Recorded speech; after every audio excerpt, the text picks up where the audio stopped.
All right, guys, as Daredevil Born Again approaches, which is so exciting, who would have thought? Who would have thought in 2025 we would be getting essentially the fourth season to one of the best superhero shows I've ever seen, Daredevil. The initial Daredevil, the 3-season run. I loved that show. I even really liked the Defenders, because I'm going to be honest, I didn't really watch any of the other shows in conjunction with Daredevil, or in the Defenders universe, but I watched Daredevil 1, Daredevil 2, and then Defenders, and then Daredevil 3. I love those 4 seasons together. I think that they were great. So, in a world where Alfred Molina, Willem Dafoe, Jamie Foxx came back for Spider-Man No Way Home, in a world where Tobey Maguire and Andrew Garfield came back for Spider-Man No Way Home, in a world where Patrick Stewart came back for Doctor Strange 2, and in a world, of course, where Hugh Jackman came back for Deadpool and Wolverine, anything is possible.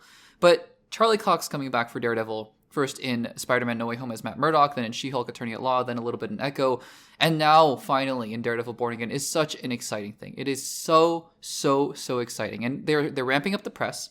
And now we're getting a lot of interesting quotes here. I'm not going to go through every single little thing that the showrunner and Charlie Cox have been talking about, but there are a couple that I did want to touch on here. The headline for this segment is obviously about She-Hulk, which we'll get to, but he also has been talking about some other things here. And I'm not going to read every single direct quote, but I'm going to touch on a couple other things that I find very interesting. The showrunner's name, by the way, his name is Dario Scardapane. I think I'm terrible at pronouncing names, as you guys know by now.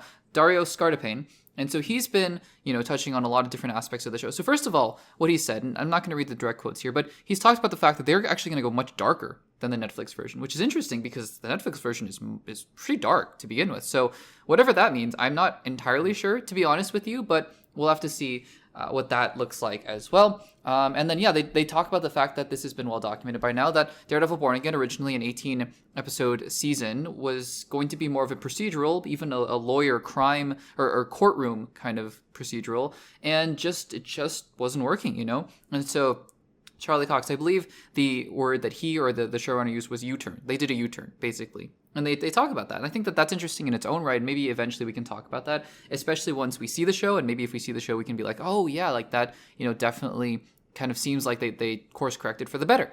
There are a couple things, though, that I wanted to touch on here specifically. A couple direct quotes that the showrunner has been giving.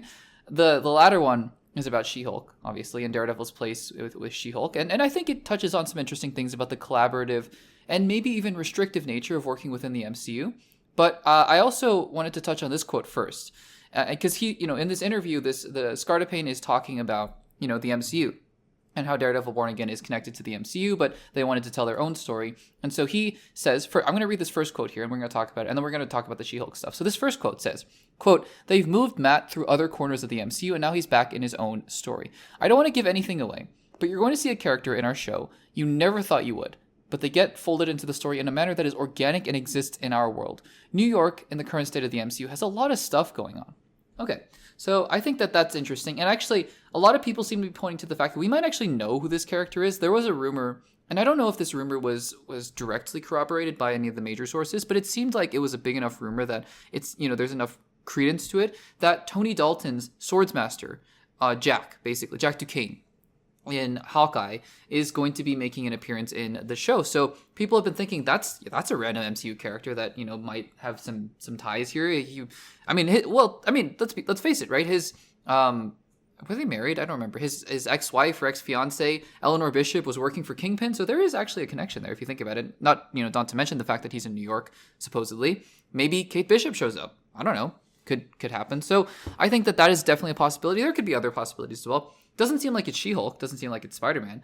But, there's a possibility there. I want to then talk about the She-Hulk stuff, and then we'll talk about all this holistically, and why I think that, at first I was a little sad, honestly, and a little worried that this director was like, yeah, I don't really care about the MCU. That was my thought at first. Like, is that what he's saying? Is he saying, look, Daredevil is in his show, and we don't really care about the MCU. We just want to make our own thing? And I think the answer is no.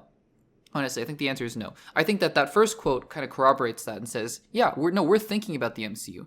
But then the second quotes that I'm about to read here kind of indicate that, but we really wanted to focus on Matt and his story. So let's read the second set of quotes here about Daredevil, and it relates to She-Hulk as well. So, quote, "Marvel has a master plan, And what you're doing causes ripple effects.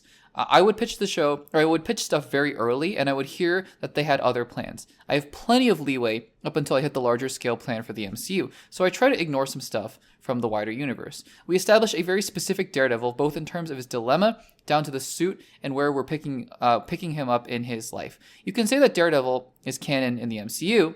Those other events in Spider-Man and She-Hulk happened, but some of them we are not leading into. His one night stand with She-Hulk may be one of those things.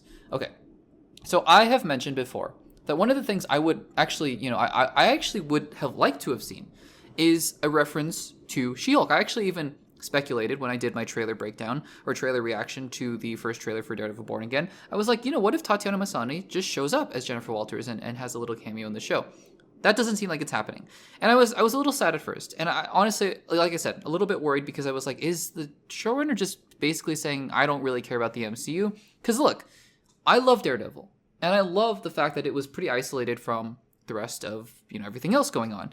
But Daredevil is in the MCU now. And I think that it's not an either or, right? You don't have to just do a completely isolated Daredevil or a Daredevil that only shows up when the Avengers show up. It's not an either or. You can have both. And that's what's exciting to me about that.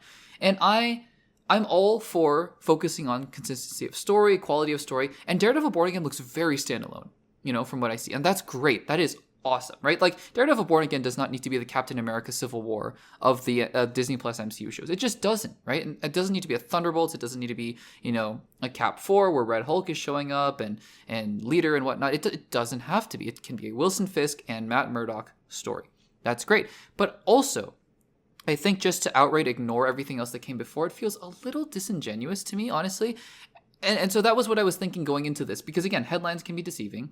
And the headlines going around, I think, were something like, well, She-Hulk not going to be in Daredevil Born Again. And I was like, uh-oh.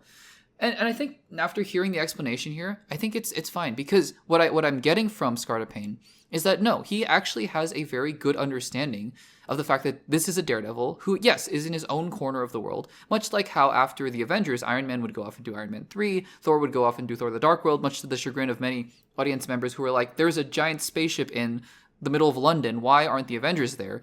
Captain America would do his own thing, and then they would all come back together. And obviously Captain America had, Black Widow in it, and Iron Man 3 had a credit scene with Hulk or with Bruce Banner. So again, these individual projects had understandings that they were part of the MCU while telling their own stories. And that's what I would love Daredevil Born Again to do, is go back to the roots of the original series while understanding that it's still in the MCU. It's totally fine. She-Hulk does not need to be in Daredevil Born Again.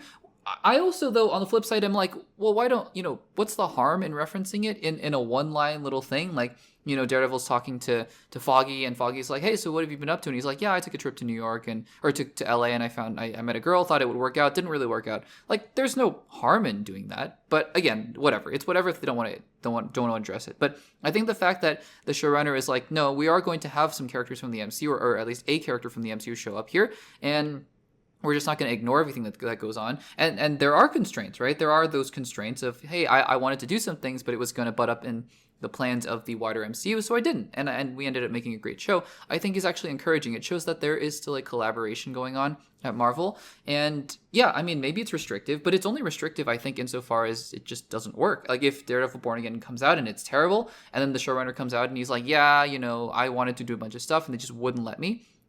Again, I think it's just a case-by-case basis. So I'm excited for Daredevil Born Again still.